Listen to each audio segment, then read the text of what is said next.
Saudara-saudari terkasih, apakah saudara sudah memulai hari ini dengan penuh sukacita dan punya niat untuk berbuat baik meskipun kecil?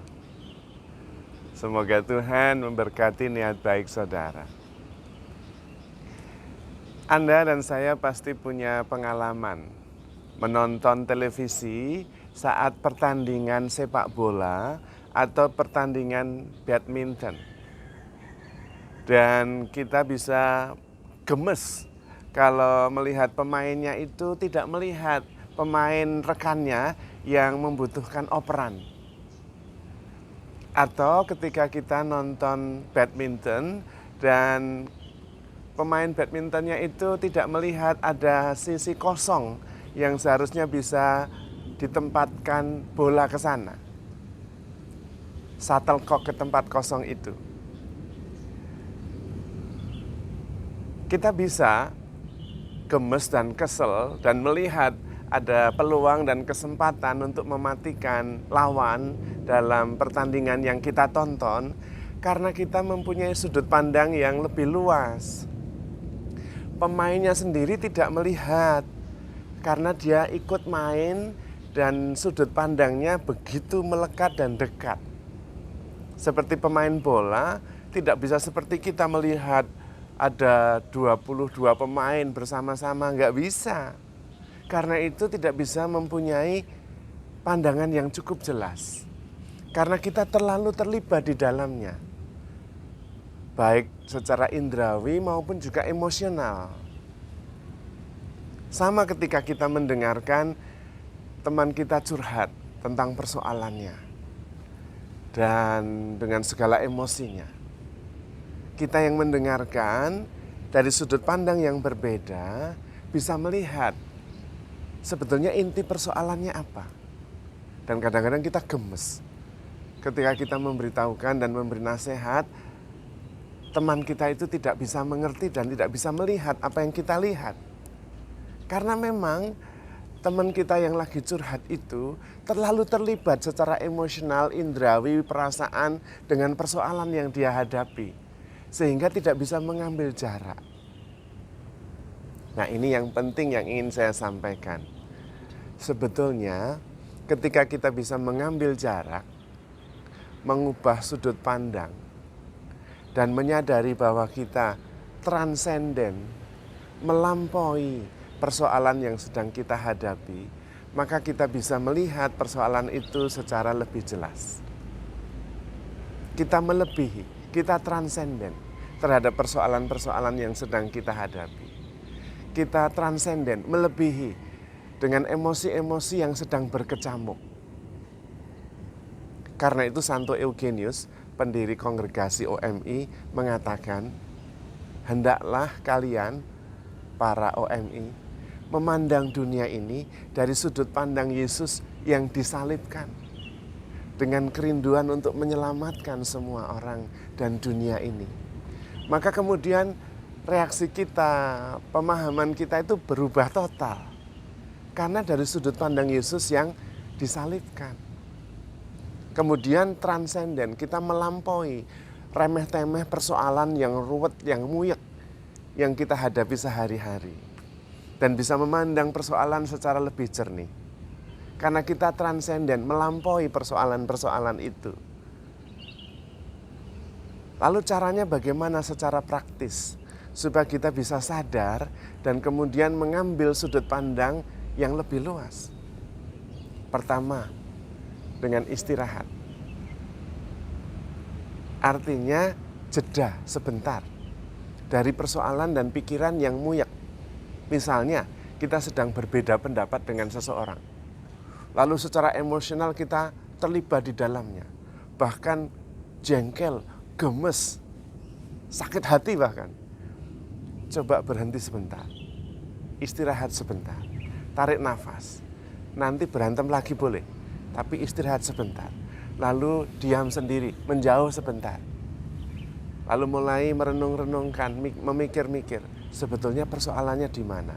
Di saya atau di dia? Dan apakah persoalan-persoalan itu penting? Lebih penting mana persoalan-persoalan benar salah atau relasi yang lebih baik? perasaan yang nyaman. Coba renungkan.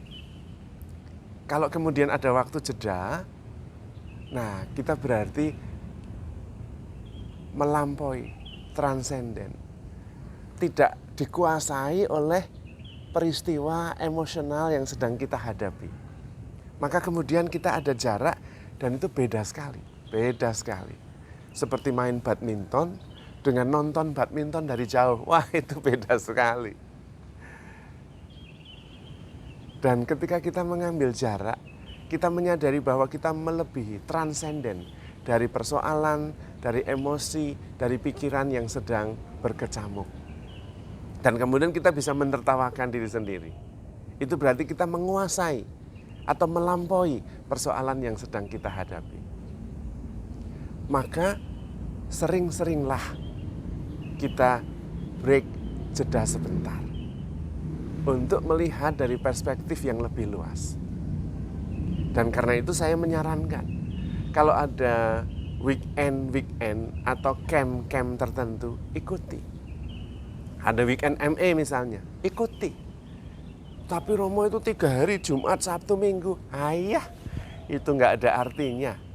Tetapi jarang sekali merenungkan relasi Anda sebagai suami istri. Kalau ada yang membantu, gunakan kesempatan itu. Soalnya kalau merenungkan sendiri berdua belum tentu bisa. Nggak tahu caranya malah nanti berantem. Suami istri itu lama-lama, kalau sudah lama ngobrol 1 jam tuh lalu ujungnya berantem. Selisih pendapat. Nah, malah nggak bagus. Tapi kalau ada momen weekend ME, ikut. Karena itu kesempatan yang jarang kita lakukan. Juga kalau anak muda, ada weekend choice, ikut. Karena itu kesempatan langka untuk merenungkan bagaimana cara komunikasinya, bagaimana relasi kita dengan orang lain, bagaimana kesadaran kita tentang harga diri, bagaimana bahwa kita itu ternyata belong menjadi bagian hidup orang lain. Ikut, karena jarang. Merenungkan sendiri malah muyak, karena tidak tahu caranya. Dan itu berharga sekali karena ada temannya, ada pembimbingnya. Demikian juga kalau misalnya ada retret, ada KRK, ikut. Pokoknya yang bersifat reflektif, itu pantas untuk dijalani. Karena jarang. Dan kadang-kadang sulit untuk dilakukan. Bahkan Sokrates, orang bijak zaman dulu mengatakan, hidup yang tidak direfleksikan tidak pantas untuk dijalani. Kenapa? Karena seringkali kita tidur, kita nggak sadar, lalu muyak dengan persoalan yang sedang dihadapi. Padahal Tuhan Yesus mengatakan bahwa kita itu berada di dunia ini, tapi bukan berasal dari dunia ini. Nah, saat-saat refleksi itu kita kemudian sadar, bukan persoalan yang kita hadapi yang penting.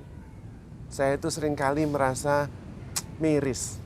Ada orang yang begitu muyak dengan persoalannya, sampai-sampai stres, sampai-sampai depresi. Ayah, nggak penting. Kita itu lebih besar dari persoalan itu, jauh. Kita itu bisa lebih kuat mengatasi persoalan itu. Dan sederhana jalannya, mengambil jarak, refleksi. Nyatanya coba Anda ingat, pernah kan Anda itu mengalami kesulitan yang begitu besar,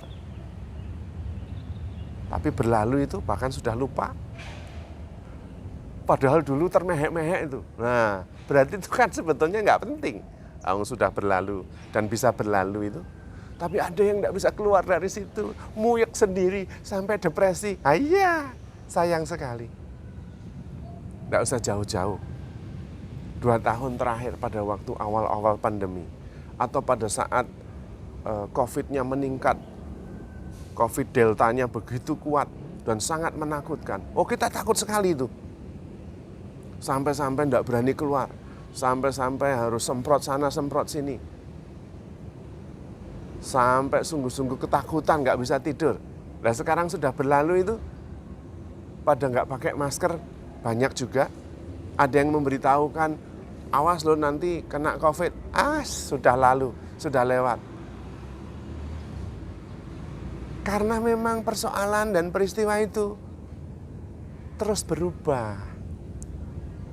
terus berlalu. Yang tetap itu ya Anda dan saya. Karena itu jangan dikendalikan oleh peristiwa yang naik turun dan berlalu. Ya nanti hidup kita kayak roller coaster naik turun, tidak stabil, tidak damai, tidak tenang. Padahal kita melampaui itu semua. Maka ambil waktu untuk berefleksi, mengambil jarak. Refleksi itu artinya bercermin, mengambil jarak supaya bisa melihat lebih jernih, lebih jelas. Seperti nonton pertandingan. Jangan terlalu muyek dan terlalu dekat secara emosional dengan permainan. Kita kemudian tidak bisa melihatnya. Tapi coba ambil jarak, ambil waktu. Sehingga kita bisa melihat dengan lebih teliti, lebih jernih. Dan kemudian kita bisa mengambil sikap, mengambil keputusan yang tepat juga. Maka saudara-saudari terkasih, kita perlu sadar. Mengambil jarak. Untuk melihat dengan lebih jernih bahwa kita begitu dicintai oleh Tuhan. Tuhan bersama kita. Dan itu mengubah segala-galanya. Persoalan-persoalan itu ada di depan kita, bukan di dalam diri kita. Kalau kita bisa mengambil jarak, ada di sana. Dan kita tidak perlu bermasalah ketika kita menghadapi persoalan-persoalan itu. Kita bisa jeda sebentar.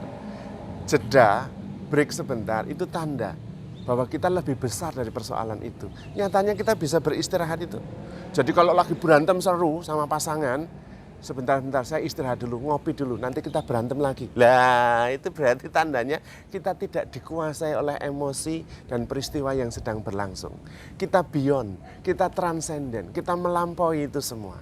Dan kemudian kita bisa melihat lebih jernih, kita masuk lagi, sudah bisa melihat solusi. Kalau toh tidak ada solusinya, biarkan saja nanti selesai sendiri. Karena persoalan itu juga berlalu, tidak permanen. Seperti perasaan kita, seperti pikiran kita. Maka handle yourself with care, because you are love. Tuhan memberkati.